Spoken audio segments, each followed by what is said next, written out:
শ্বশুরবাড়িতে এসেছি আজকে দ্বিতীয় দিন। এখন দুপুর 12টার মতো বাজে আর আমি চলে এসেছি রান্নাঘরে রান্না করতে। তো আজকে দেখো চিকেন রান্না করছি, আরও ইলিশ মাছ করেছিলাম, পুরোটা ভিডিও শেয়ার করা হলো না। আর শখ হয়েছিল হাঁড়িতে রান্না করব। রান্না করতে গিয়ে তেল জলের পরিমাণ দিয়েছি গুলিয়ে। আসলে আমার যা মাংসর মধ্যে তেল লবণ হলুদ মাখিয়ে রেখে গেছিলো, কিন্তু পরিমাণটা আমি না দেখাতে পরে আমি আবার তেল দিয়েছি, তারপর এই হাল। তেল আর ঝোল দেখে আমারই মাথা ঘুরে গেছে আজকে। তো দেখো তারপর সন্ধ্যেবেলা চলে এসেছি বাজারে, এখান থেকে চপ আর সিঙ্গারা নিয়ে যাচ্ছি বাড়িতে। আর বাপের বাড়ি কাছে হওয়াতে এটা একটা সুবিধে, যখন মন চায় যাওয়া যায়। আসলে হেঁটেও যাওয়া যায়, টোটোতেও যাওয়া যায়, যে কারণে আর কোনো যানবাহনের জন্য দাঁড়াতে হয় না। তো দেখো চলে এসেছি বাপের বাড়িতে, জানলা দিয়ে দেখলাম বোন আর মা ঘরে বসে আছে, তারপর ঘরে চলে এসেছি। আর দুদিন হলো বাড়িতে এসেছি, বাপের বাড়ি যতক্ষণ না আসি মন কিন্তু একদম ভালো লাগে না।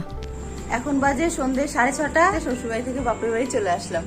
আসার সময় একটু চপ নিয়ে এসেছি। আসলে দুর্গাপুরে না যেই চপগুলো খাই খুব একটা টেস্ট হয় না, আমার খুব একটা ভালো লাগে না। তো যুগপুরে আসলেই চপ সিঙ্গারা এইসব খেতে খুব ইচ্ছে করে। তো দুই বোনের জন্য এখানে দুটো চিকেন পকোড়া এনেছি। এটা ছবি না, এটা আমার। আচ্ছা ছবে না, দেখলাম ভালো সস। কেন কি সস দিত? এমনি আচ্ছা আচ্ছা বুঝতে পারলাম। তো এক পাতাই দিল তাই না কিষান সস।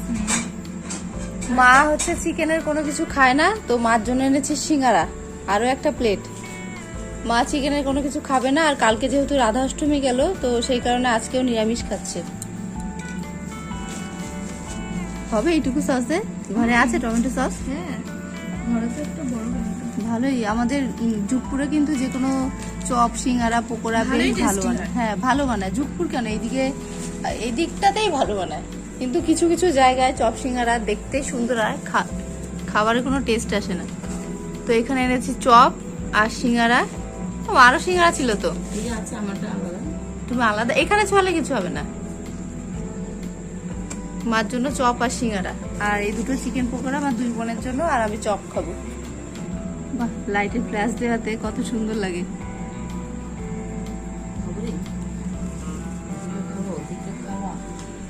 খাও, শুধু হজম করতে পারলেই হয়।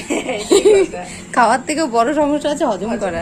হালকা হালকা বৃষ্টি পড়ছিল, তো বৃষ্টির মধ্যেই আমি হেঁটেই আসবো ভেবেছিলাম, টোটো পাচ্ছিলাম না, শেষমেশ একটা টোটো পেলাম। সবাই খেতে শুরু করলো, ভালো খেতে, খুব ভালো। তুমি খাও। আরো একটা বোন আছে রিঙ্কু, ও এখন আসেনি খাওয়ার জন্য। তোর একটা চপ দিছি। আজকে দুপুর থেকে অনেক কিছু খেয়েছি, মাছ মাংস সমস্ত কিছু খেয়েছি। একটু অন্যরকমই মনে হচ্ছে, আসলে বেশি খেয়ে ফেললে হজম করতে সমস্যা হয়ে যায়। তারপরেও এই যে চপের লোভ সামলাতে পারছি না।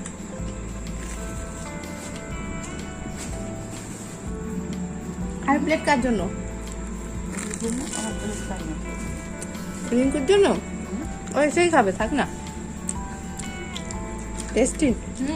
ছোট ভেড়েছে না, পকোড়াটা হয়। 3-4 মাস পর এরকম চপ খাচ্ছি। বাড়িতে আসলাম 3 মাস পর, কিন্তু গতবার এসে চপ খাইনি। সত্যি গতবার চপ খাইনি আমি।